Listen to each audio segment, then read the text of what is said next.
To learn about the off-grid lifestyle and to be inspired to live your dreams, click subscribe so you don't miss anything. Hit the bell notification. Okay, so today we're starting to thaw out a little bit here. I think we're at 27 degrees.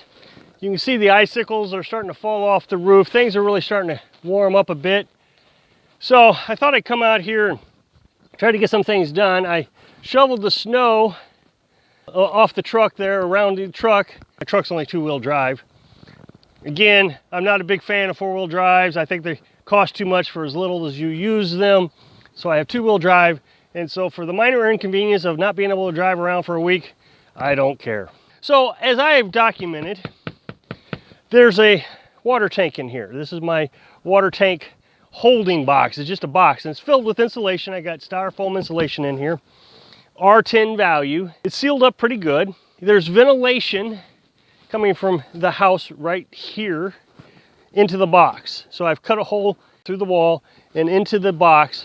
There's ventilation, and the ventilation runs up over the shower and sucks the heat from the wood stove, because there's a fan on the other side of the wall. There's a fan here that's blowing the warm air into here.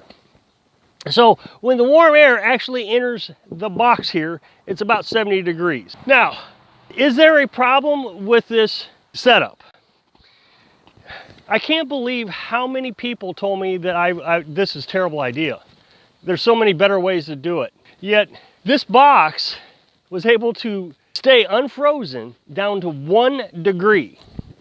I bet I had 200 people tell me how to do it differently. I should bury it, or I should raise the pump, and a lot of things they were telling me just doesn't work. They kept telling me RV pumps suck water. Then I have the only RV pump in the world that does not suck water. It pushes water, but it does not draw water to it.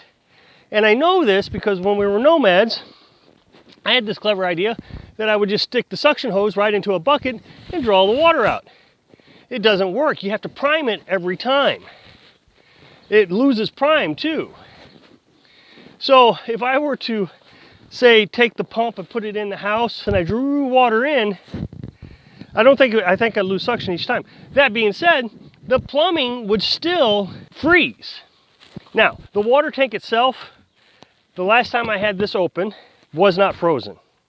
It's just the pump and the plumbing. Now, I did put an electric heater in here, but you have to understand, we don't have a lot of electric to be wasting. So I plugged that into the generator and ran it for a couple hours just to see if I could get it to work, and it wouldn't work. The pump started up, so that means I didn't damage the pump. So my suspicions are where the connection to the tank and the plumbing has frozen. So I'm going to try to thaw this out. Now, that being said, I have not been without water. And this is what's so fascinating to me, is I had like 200 people telling me how to do it, and all of them telling me how to do it that wouldn't work. And I can guarantee you that at least some of them were telling me while they didn't have water. I said this in a previous video.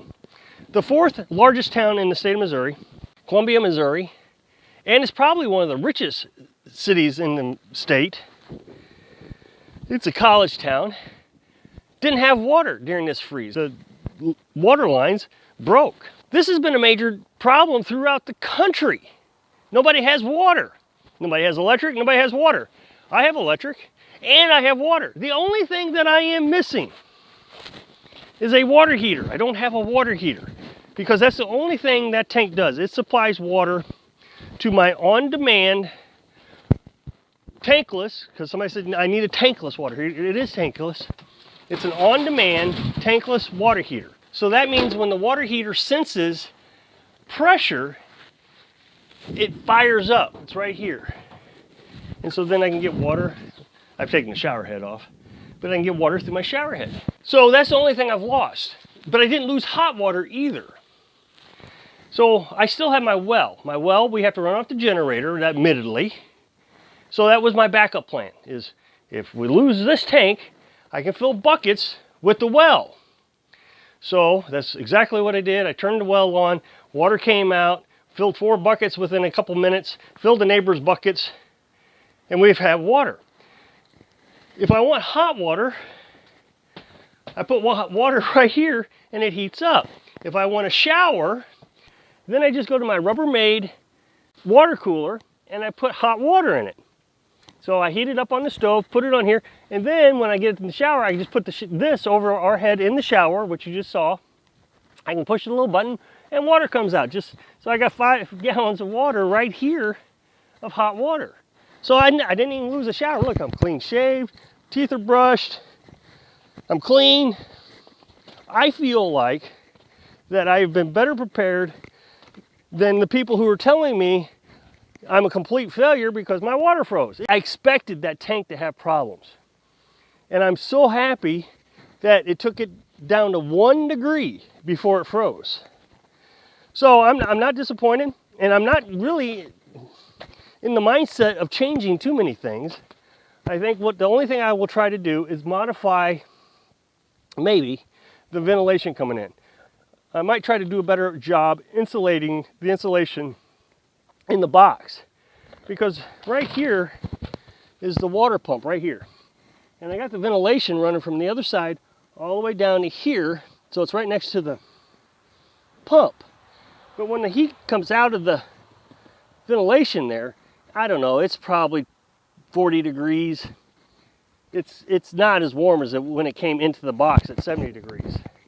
So if I insulate that might carry the temperature down even further. I mean, there's a couple things I can do, but I'm not going to spend a fortune trying to do it. So what I'm going to do is I'm going to open the box up, see how bad the problem is, and see if I can't get water working again today. So we're back to normal operation. Not that I'm in a hurry. I even asked Carolyn, you want me to do it today or tomorrow or Sunday or next week? It doesn't matter. We're doing fine.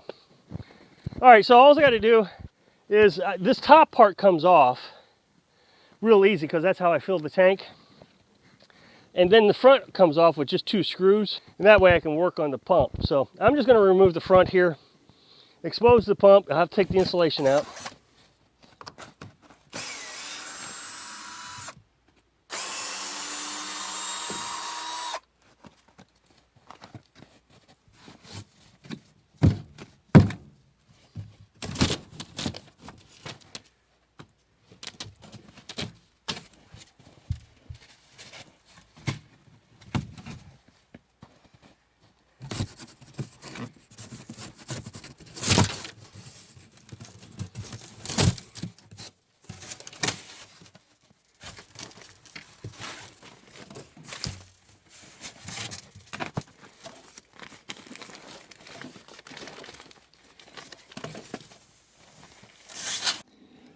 Okay, I see what the problem happened here is I had ventilation, this pipe right here, up against this pipe. I don't know if you can see it, but there's a pipe there. I had ventilation. I taped it there temporarily. I was going to fix it better this summer.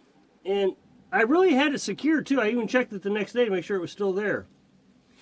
But that has fallen down. So ventilation, the heat is not getting down to my pump here. It also took the tape of the ventilation coming through the wall and covered up the hole of the ventilation. So there's absolutely no heat coming in here, which is incredible because it's still 27 degrees in here. It's still pretty warm. So I have a bigger problem than I initially thought. So I won't be able to fix this today. I can't thaw it out. Okay, so here's what I've discovered is, first of all, it was not the idea of the tank itself. The tank might have actually survived the temperature. So we had all these people solving a problem, but we didn't know what the problem was. It appears that I just had a failure in the components itself. Obviously, I just used tape to hold that ventilation there. What I really should have done, and now that the hose is off here, I could just run the pipe through the hose, and that way I don't need to tape it. I can just connect it and put a hose clamp on it. I got a big 4-inch hose clamp that I could use. That would hold it in there better. So the temperature in here right now is 30 degrees, and that's with everything open. I got a thermometer output thing inside this box here that sends a signal to a thermometer inside, and it says it's 30 degrees. So I'm going to set that right here. So I know what the temperature is right at the exit of the water from the tank. Right now, it is frozen pretty solid to about right here. Up here, it's not frozen. The temperature out of the wall is still pretty warm. When I put my hand on it, it's hotter than my hand. So I'm going to close it back up, and I'm going to see if I can get this to warm up. And over the next few days, it's supposed to warm up really, really nice. I think into the 40s and the 50s. So, you know, I feel like I want to say, I told you so. For those who said that this is a failure, this is a big problem. So I'm pretty proud that it's not the system itself so far. It was just a failure in the components. So I hope I can inspire you to think outside the box so you can live your dream. Thanks for watching.